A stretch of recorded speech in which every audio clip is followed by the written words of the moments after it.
اعوذ باللہ من الشیطان الرجیم بسم اللہ الرحمن الرحیم رب اشرح لی صدری ویسر لی امری واحلل عقدۃ من لسانی یفقہوا قولی رب یسر ولا تعسر وتمم بالخیر آمین یا رب العالمین۔ آج کے سبق میں ہم انشاءاللہ تعالی سورۃ النازعات کی آخری آیات گرامیٹیکلی انالائز کریں گے، اور آج کے سبق کی ہماری پہلی آیت نمبر 42 ہوگی، جو کہ آپ اسکرین پہ لکھی ہوئی دیکھ رہے ہیں۔ اللہ تعالیٰ نے ارشاد فرمایا یسألونک عن الساعۃ ایان مرساہا۔ الفاظ پہ بات کریں تو یسألونک فعل فاعل اور مفعول بھی کا مجموعہ ہے، جس میں یسألون فعل با فاعل ہے، سین حمزہ لام مادہ با فتح یفتح سے استعمال ہوتا ہے، سأل یسألو سؤالن یا مسئلتن، جس کے معنی پوچھنا کے ہوتے ہیں یا کوئی چیز مانگنا کے ہوتے ہیں۔ اور اس پہ ہم بہت مرتبہ تفصیل سے بات کر چکے ہیں کہ چاہے یہ فعل پوچھنا کے معنی میں آئے چاہے مانگنا کے معنی میں آئے، دو مفعول ڈیمانڈ کرتا ہے۔ کسی سے پوچھا جاتا ہے، کسی چیز کے بارے میں پوچھا جاتا ہے، کسی سے مانگا جاتا ہے اور کوئی چیز مانگی جاتی ہے۔ جب یہ پوچھنا کے معنی میں آتا ہے تو پہلا مفعول جو ہے وداؤٹ پریپوزیشن استعمال ہوتا ہے، یعنی جس سے پوچھا جاتا ہے اور جس چیز کے بارے میں پوچھا جاتا ہے اس کے ساتھ ان کی پریپوزیشن استعمال ہوتی ہے، اور یہاں پر یہ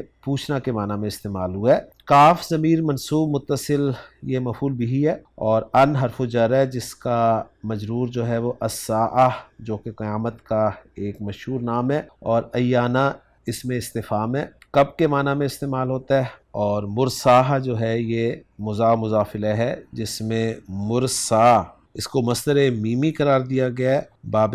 افعال میں را سین واو مادہ ارسوا یرسیو تبدیلی کے بعد ارسیا یرسیو، مزید تبدیلی کے بعد ارسا یرسی ارساءن، جس کے معنی ٹھہرانا یا جمانا کے ہیں۔ ہا ضمیر مجرور متصل جو ہے یہ الساعہ کی طرف لوٹ رہی ہے۔ اب ترکیب کی طرف آئیں تو آدھی ترکیب تو ہم کر ہی چکے ہیں، یسألونہ کا فعل فاعل واو ضمیر مرفوع متصل فاعل ہے، اور کاف ضمیر منصوب متصل جو ہے مفعول بھی اول ہے، اور جیسے کہ میں نے کہا جس چیز کے بارے میں پوچھا جاتا ہے اس کے ساتھ ان کا صلہ آتا ہے، تو ان الساعۃ جار مجرور ہے اور یہ متعلق ہو جائے گا یسألونہ فعل کے، فعل اپنے فاعل اور متعلق سے مل کے جملہ فعلیہ ہو جائے گا،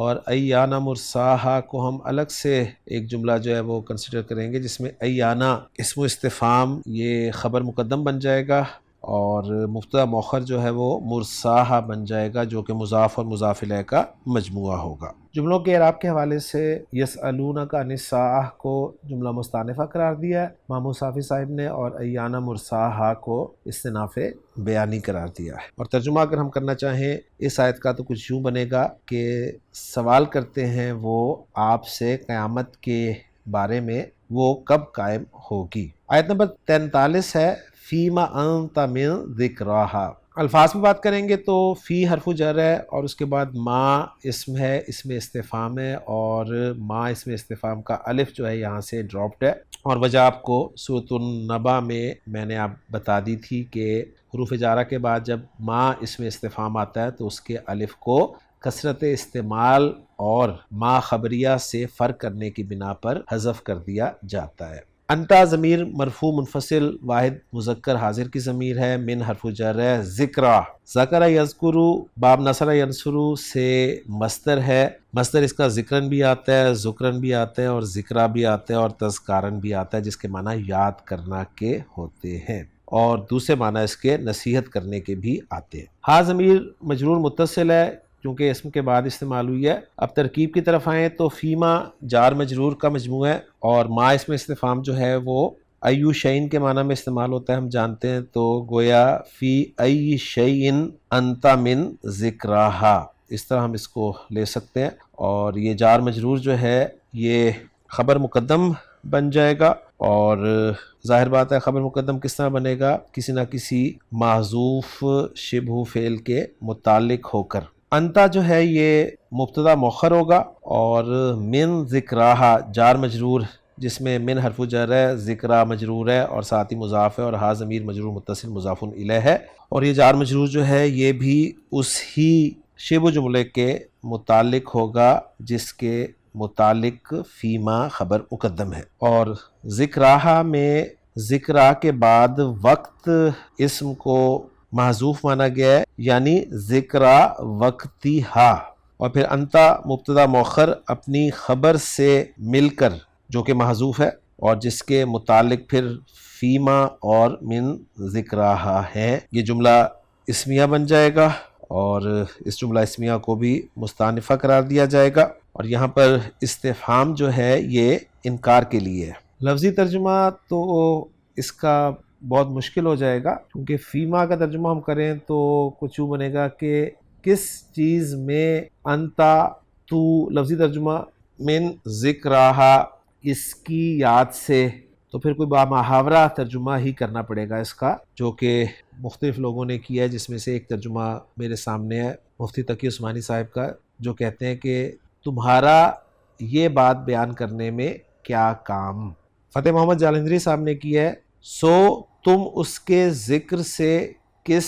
فکر میں ہو۔ مولانا محمد جونا گڑھی نے کیا ہے آپ کو اس کے بیان کرنے سے کیا تعلق۔ امام احمد رضا خان صاحب نے کیا ہے تمہیں اس کے بیان سے کیا تعلق۔ مولانا عبد الرحمن کیلانی صاحب نے کیا ہے کہ آپ کو اس کے ذکر بریکٹ میں کہتے ہیں وقت بتانے، بریکٹ بند کرتے ہیں، سے کیا واسطہ۔ تو یہ میں نے مختلف ترجمے آپ کے سامنے رکھ دیے اس آیت کے، اور اتھینٹک ترجمہ ہم دیکھیں گے انشاءاللہ تعالیٰ عبدالسلام صاحب کا اس سبق کے اینڈ پر۔ اس کے بعد اگلی آیت نمبر 44 ہے اِلیٰ ربک منتہاہا، جس میں اِلیٰ حرف ہے، حرف جر ہے، رب اسم مجرور ہے، کاف ضمیر مجرور متصل مضاف الیہ ہے، واحد مذکر حاضر کی ضمیر ہے، اور منتہا یہ نون ہا یا مادے سے باب افتعال میں استعمال کرتے ہوئے اسم الظرف کا صیغہ بھی ہو سکتا ہے، اور منتہا کو مصدر میمی بھی بیان کیا گیا ہے بمعنی انتہا کے، اور ہا جو ہے وہ ضمیر مجرور متصل ہے کیونکہ اسم کے بعد آ رہی ہے۔ ترکیب کی طرف آئیں تو اِلیٰ حرف جر جس کا مجرور ربی کا ہے، جس میں رب مضاف ہے اور کاف ضمیر مضاف الیہ ہے، مضاف الیہ مل کر مجرور ہو جائے گا اِلیٰ حرف جر کے لیے، اور اِلیٰ حرف جر اپنے مجرور سے مل کر یہ بھی خبر مقدم ہو جائے گا، اور ظاہر بات ہے یہ بھی اسی طرح خبر مقدم ہوگا کہ ایک شبہ فعل محذوف مانا جائے گا جس کی یہ متعلق ہوگا، اور پھر جو منتہا ہا آگے آ رہا ہے مضاف الیہ کا مجموعہ یہ مبتدا مؤخر ہو جائے گا، مبتدا مؤخر اپنی خبر مقدم سے مل کر جملہ اسمیہ خبریہ مستانفہ ہو جائے گا، اور ترجمہ کیا جائے گا اس آیت کا یا اس حصے کا کہ آپ کے رب کی طرف اس کی انتہا ہے، یعنی اس کا علم تو آپ کے رب پر ختم ہے۔ آیت نمبر 45 ہے انما انت منذر من یخشاہا۔ انما کلمہ حصر ہے اور انتا ضمیر مرفوع منفصل واحد مذکر حاضر کی ضمیر ہے، منذر باب فعال سے یہ اسم الفاعل کا صیغہ ہے، نون زال اور را مادہ، انذر ینذر انذارن خبردار کرنا، تو منذر خبردار کرنے والا، من اسم الموصول ہے، اور یخشا فعل ہے واحد مذکر غائب کا صیغہ ہے، فعل مضارع ہے، معروف ہے، خا شین یا مادہ ہے، خشیہ یخشا باب سین سے استعمال ہوتا ہے ڈرنا کے معنی میں، اور ہا ضمیر منصوب متصل جو ہے یہاں پر استعمال ہوئی ہے جو کہ الساعہ یعنی قیامت کی طرف لوٹ رہی ہے۔ ترکیب کی طرف آئیں تو انما کلمہ حصر ہے اور اس کے بعد مبتدا اور خبر یعنی جملہ اسمیہ بھی آ سکتا ہے اور جملہ فعلیہ بھی آ سکتا ہے، تو جملہ اسمیہ آ رہا ہے جس میں انتا مبتدا ہے اور خبر ہے منذر من یخشاہا، جس میں منذر جو ہے وہ الف لام کے بغیر ہے، تنوین کے بغیر ہے، تو مضاف بن رہا ہے جس کے بعد مضاف الیہ آئے گا جو کہ من اسم الموصول ہے، لہٰذا یہاں پر من اسم الموصول جو ہے وہ محلاً مجرور قرار دیا جائے گا، اور من اسم الموصول کے بعد جو صلۃ الموصول آ رہا ہے وہ ہے یخشاہا، جس میں یخشا فعل با فاعل ہے، ہوا ضمیر مرفوع متصل فاعل ہو گیا، اور ہا ضمیر منصوب متصل مفعول بہ ہے، فعل اپنے فاعل اور مفعول بہ سے مل کر جملہ فعلیہ ہو کر صلۃ الموصول من کے لیے، اور من اسم الموصول اپنے صلۃ الموصول سے مل کر محلاً مجرور مضاف الیہ ہوا منذر مضاف کے لیے، اور منذر مضاف اپنے مضاف الیہ سے مل کر یہ خبر بنا انتا مبتدا کے لیے، اور انتا مبتدا اپنی خبر سے مل کر جملہ اسمیہ بن گیا۔ اور ترجمہ کریں گے آپ صرف خبردار کرنے والے ہیں اس کو جو اس سے ڈرتا ہے۔ سورۃ النازعات کی آخری آیت نمبر 46 جس میں ہماری سورہ مبارکہ انشاءاللہ تعالی مکمل ہو جائے گی، کأنہم یوم یرونہا لم یلبثوا الا عشیۃ او ضحاہا۔ الفاظ پہ بات کریں تو کأنہ حرفز حروف مشبہ بالفعل ہے، ہم ضمیر منصوب متصل ہے کیونکہ حروف مشبہ بالفعل کے بعد جو ضمیر آتی ہے وہ منصوب متصل ہوتی ہے۔ یوما اسم ہے اور ظرف کے طور پہ استعمال ہوا ہے۔ یرونا فعل با فاعل ہے، را حمزہ یا مادے سے با فتح یفتح سے استعمال ہوتا ہوا، یہ جمع مذکر غائب کا صیغہ ہے۔ واو ضمیر مرفوع متصل اس کا فاعل ہے، اور ہا ضمیر منصوب متصل جو ہے یہ مفعول بہ ہے۔ لم حرف نفی ہے، فعل مضارع سے پہلے آتا ہے اور فعل مضارع کو اخف کرتا ہے، گرامر والوں کے نزدیک مجزوم کرتا ہے، لہٰذا جو فعل آگے آپ دیکھ رہے ہیں یلبثو وہ اخف یا مجزوم ہے۔ جمع مذکر غائب کا صیغہ ہے یلبثو، جس کا مادہ ہے لام با اور ثا، باب سین سے استعمال ہوتا ہے۔ لبثا یلبثو لبثن یا لبسن، جس کے معنی ٹھہرنا یا قیام کرنا کے ہوتے ہیں۔ الا حرف استثناء ہے، عشیتن اسم ہے جس کے معنی ایک شام کے ہیں۔ او حرف عطف ہے، ضحا اسم ہے بامعنی صبح کے، اور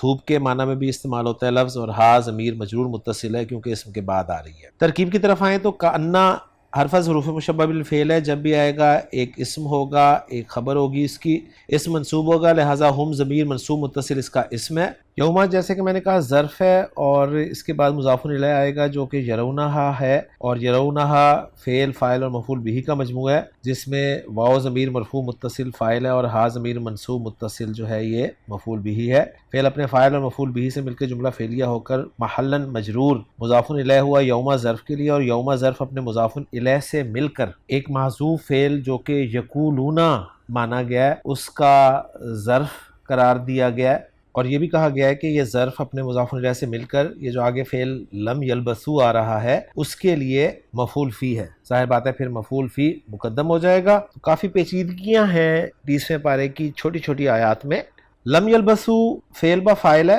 اور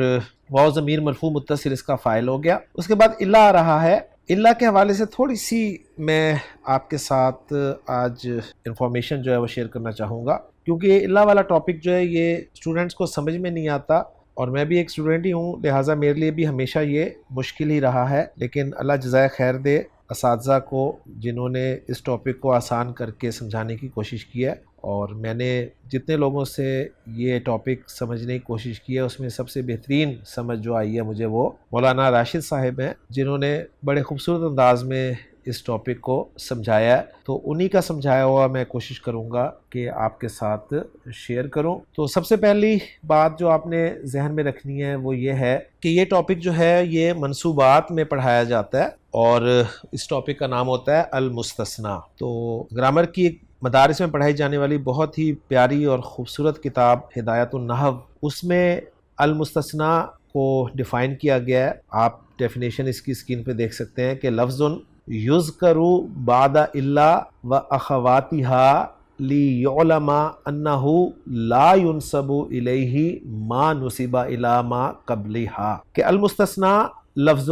المستثنیٰ ایسا لفظ ہے یذکر جس کو ذکر کیا جاتا ہے بعد الا و اخواتہا، الا اور اس کی اخوات کے بعد، اور اس کے اخوات ظاہر بات ہے مزید کچھ الفاظ ہیں، اب یہ ٹاپک میرا اس طرح تفصیل سے زیر بحث نہیں ہے، میں صرف مستثنیٰ کے بارے میں آپ کو سمجھانا چاہ رہا ہوں۔ کیوں ذکر کیا جاتا ہے؟ لی یعلم، تاکہ معلوم ہو جائے، تاکہ جان لیا جائے، انہ لا ینسب الیہ ما نسب الی ما قبلہا، نہیں منسوب اس کی طرف وہ چیز جو منسوب ہے اس کے ما قبل کی طرف، یعنی اس کو آسان الفاظ میں ہم یوں کہیں گے کہ مستثنیٰ وہ لفظ ہے جو الا اور اس کے اخوات کے بعد مذکور ہو، تاکہ معلوم ہو جائے کہ اس کی طرف یعنی مستثنیٰ کی طرف وہ حکم منسوب نہیں کیا گیا جو الا اور اس کے اخوات کے ما قبل کی طرف منسوب کیا گیا ہے۔ تو اس ڈیفینیشن کے مطابق جو چیزیں ہمیں پتہ چلتی ہیں وہ یہ پتہ چلتی ہیں کہ ایک تو حرف استثناء ہے، ایک ہے مستثنیٰ جس کو الا کے بعد ذکر کیا جائے گا یا الا کے اخوات کے بعد ذکر کیا جائے گا، یہ بتانے کے لیے کہ الا سے ما قبل کی طرف جو حکم منسوب کیا گیا ہے وہ مستثنیٰ کی طرف منسوب نہیں کیا گیا، گویا الا حرف استثناء مستثنیٰ الا کے بعد اور الا سے پہلے دو چیزیں آپ کو ملیں گی، ایک تو نسبت اور ایک وہ چیز جس کی طرف نسبت کی گئی ہے اس کو ہم مستثنی منہ کہیں گے۔ اس کے آسان سے اگزامپل سامنے رکھیں۔ عربی زبان میں کہا جاتا ہے جاءنی القوم الا زید۔ ابھی میں اعراب نہیں بول رہا مستثنی کا تاکہ بات آپ کو اچھی طرح سمجھ میں آ جائے۔ الا حرف استثناء ہے، اس کے بعد زید جو ہے یہ مستثنی ہے، اور اس کو ذکر کیا گیا ہے الا کے بعد تاکہ یہ جان لیا جائے کہ جو حکم الا سے ما قبل کی طرف منسوب کیا گیا ہے وہ الا کے ما بعد یعنی مستثنی کی طرف منسوب نہیں کیا گیا۔ تو الا سے ما قبل جو حکم منسوب کیا گیا ہے وہ کیا ہے؟ آنے کا حکم، اور وہ حکم الا کے بعد مستثنی کی طرف منسوب نہیں کیا گیا، لیکن وہ حکم کس کی طرف منسوب کیا گیا ہے؟ وہ ہے مستثنی منہ جو کہ القوم ہے۔ تو یہ چیزیں ذرا اچھی طرح سمجھ لیں، بہت ٹیکنیکل چیزیں ہیں یہ، اگر ایک دفعہ سمجھ میں آ گئی تو پھر انشاءاللہ تعالی کنفیوژن نہیں ہوگی۔ تو گویا آنے کا حکم جو ہے وہ زید کی طرف منسوب نہیں کیا گیا۔ تو گویا الا سے پہلے دو چیزیں آپ کو ملیں گی، ایک حکم اور ایک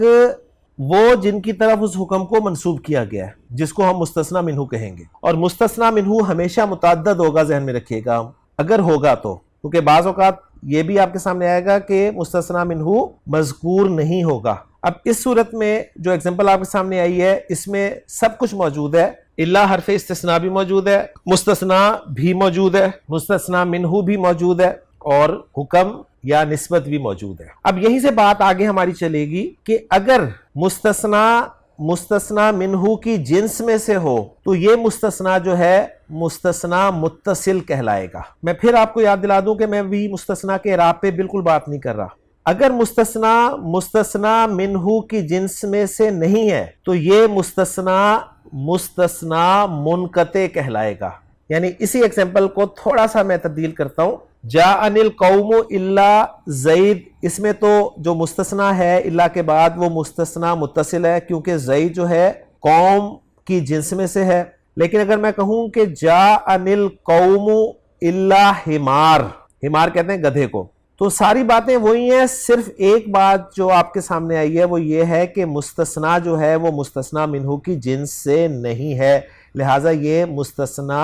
منقطع ہو گیا۔ دو باتیں سمجھ میں آ گئی آپ کو۔ اب تیسری اور آخری بات، یا مستثنی کی وہ قسم جس کا استعمال قرآن مجید میں سب سے زیادہ ہوا ہے، وہ آپ کے ساتھ شیئر کرنا چاہ رہا ہوں۔ وہ یہ ہے کہ الا سے پہلے کلام غیر موجب ہو۔ کلام دو طرح کا ہوتا ہے، ایک کو موجب کہا جاتا ہے، ایک کو غیر موجب کہا جاتا ہے۔ کوئی مشکل ٹرمینالوجی نہیں ہے۔ موجب کہتے ہیں اس کلام کو جس میں نہ تو نفی ہو اور نہ ہی استفہام ہو، اور غیر موجب کلام کہیں گے اس کلام کو جس میں نفی ہو یا استفہام ہو۔ تو شرائط نوٹ کر لیں کہ الا سے پہلے کلام غیر موجب ہو، یعنی وہ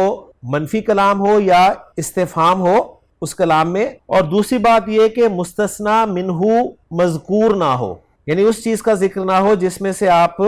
تو ایسی صورت میں الا کے بعد جو مستثنی ہوگا وہ مستثنی مفرغ کہلائے گا۔ مستثنی مفرغ کہتے ہیں وہ مستثنی جس کو فارغ کر دیا گیا ہو۔ اب میں آپ کو یہاں پر صرف مستثنی مفرغ کا اعراب بتاؤں گا کہ مستثنی مفرغ کا اعراب کیا لایا جاتا ہے، اس لیے کہ قرآن مجید میں سب سے زیادہ استعمال ہونے والا مستثنی جو ہے وہ مستثنی مفرغ ہے، اور مستثنی مفرغ کی پہچان یہ ہے کہ حرف استثناء سے پہلے کلام غیر موجب ہو اور مستثنی منہ مذکور نہ ہو۔ اب اس کی ایگزامپل میں آپ کے سامنے رکھتا ہوں۔ ایگزامپل یہ ہے، میں کہتا ہوں جی ما جاءنی الا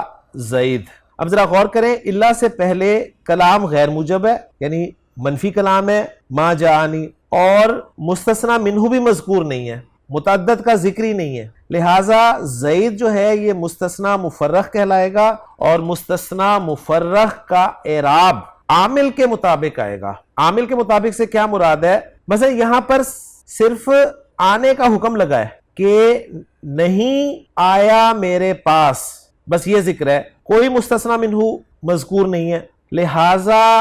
جاء کے لیے زید جو ہے وہ فاعل بنے گا، اس لیے زید کو ہم مرفوع پڑھیں گے اور کہیں گے ما جاءنی الا زید۔ اسی طرح میں کہتا ہوں ما رأیت الا زید، تو دیکھیں مستثنی مفرغ ہے اس لیے کہ اللہ سے پہلے کلام غیر موجب ہے اور مستثنی منہ مذکور نہیں ہے۔ رأیت فعل با فاعل ہے، ما رأیت میں نے نہیں دیکھا، فاعل کا ذکر ہے، اب مفعول چاہیے تو زید کو مفعول بنائیں گے ہم رأیت فعل کے لیے، لہٰذا زید کو منصوب پڑھیں گے اور کہیں گے ما رأیت الا زیدن۔ اس کے بعد تیسری اگزامپل میں آپ کو دیتا ہوں، میں کہتا ہوں ما مررت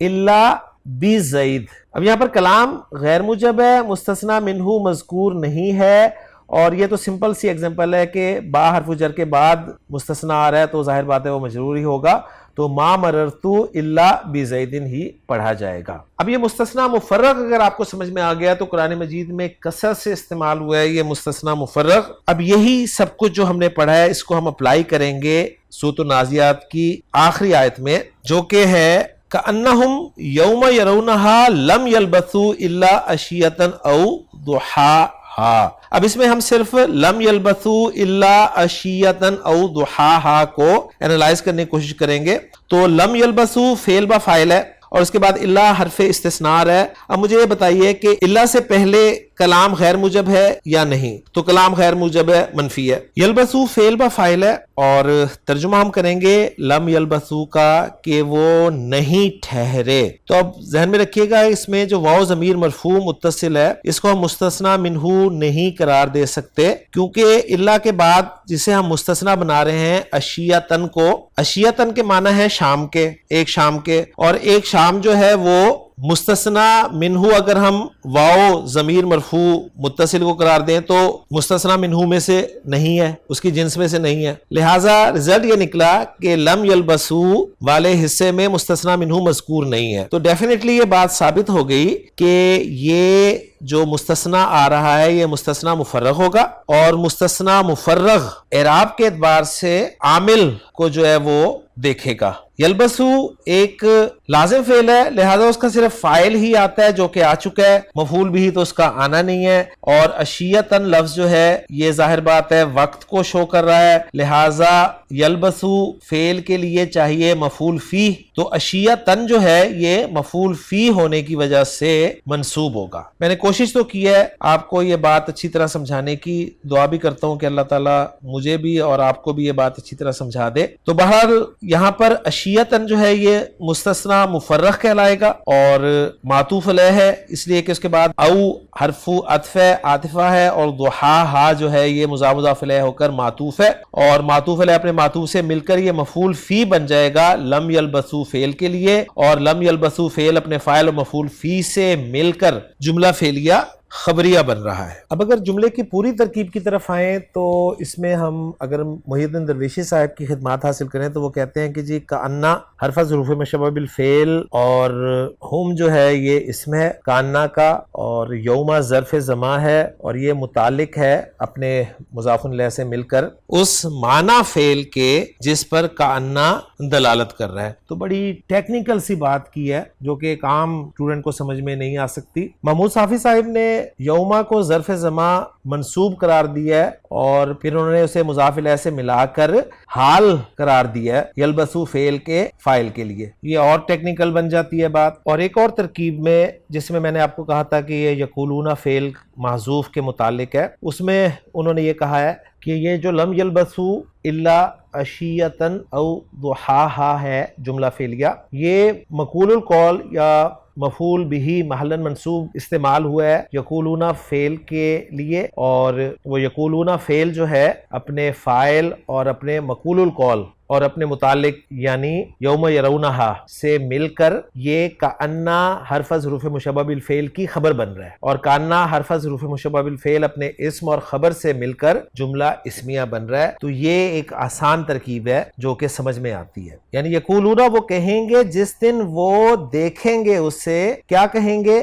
وہ آگے آ جائے گا کہ نہیں ٹھہرے مگر ایک شام یا اس کی صبح۔ بہت ٹیکنیکل آیت تھی جی یہ آخری آیت نمبر 46، بلکہ میں سمجھتا ہوں کہ جو آخری آیات ہم نے کی ہیں یہ ساری کی ساری جو ہیں بڑی ٹیکنیکل آیات تھی جی۔ الحمدللہ ہماری سورہ مبارکہ مشکل آیات کے ساتھ الحمدللہ مکمل ہو ہی گئی۔ اب ہم آج کے سبق میں پڑھی جانے والی آیات کا اتھینٹک ترجمہ دیکھ لیتے ہیں۔ یسألونک عن الساعۃ، وہ تجھ سے قیامت کے متعلق پوچھتے ہیں، ایان مرساہا، کہ اس کا قیام کب ہے، فیما انت من ذکراہا، اس کے ذکر سے تو کس خیال میں ہے۔ تو یہ ترجمہ کیا عبدالسلام صاحب نے کہ من ذکراہا، اس کے ذکر سے انت فیما، تو کس خیال میں ہے. بہرحال الی ربی کا منتہا، تیرے رب ہی کی طرف اس کے علم کی انتہا ہے. انما انت منذر من یخشاہا، تو صرف اسے ڈرانے والا ہے جو اس سے ڈرتا ہے. کأنہم یوم یرونہا، گویا وہ جس دن اسے دیکھیں گے. لم یلبثوا الا عشیۃ او ضحاہا، وہ دنیا میں نہیں ٹھہرے مگر دن کا ایک پچھلا حصہ یا اس کا پہلا حصہ. یعنی وہ کہیں گے جس دن وہ اس کو دیکھیں گے، کیا کہیں گے کہ لم یلبثوا الا عشیۃ او ضحاہا. تو وہ جو آخری ترکیب میں نے کی ہے وہ بالکل فٹ بیٹھتی ہے. وہ کہیں گے جس دن وہ اس کو دیکھیں گے، یہ ظرف بن جائے گا اس کے لیے، یقولون فعل کے لیے، اور لم یلبثوا الا عشیۃ او ضحاہا یہ مفعول بہ یا مقول القول بن جائے گا اس محذوف فعل کے لیے. تو الحمدللہ جی سورۃ النازعات ہماری مکمل ہو گئی ہے. انشاءاللہ تعالی اگلے لیکچر میں آپ کے لیے نئی صورت کے ساتھ ملاقات ہوگی. سبحانک اللہم و بحمدک، اشہد ان لا الہ الا انت، استغفرک و اتوب الیک.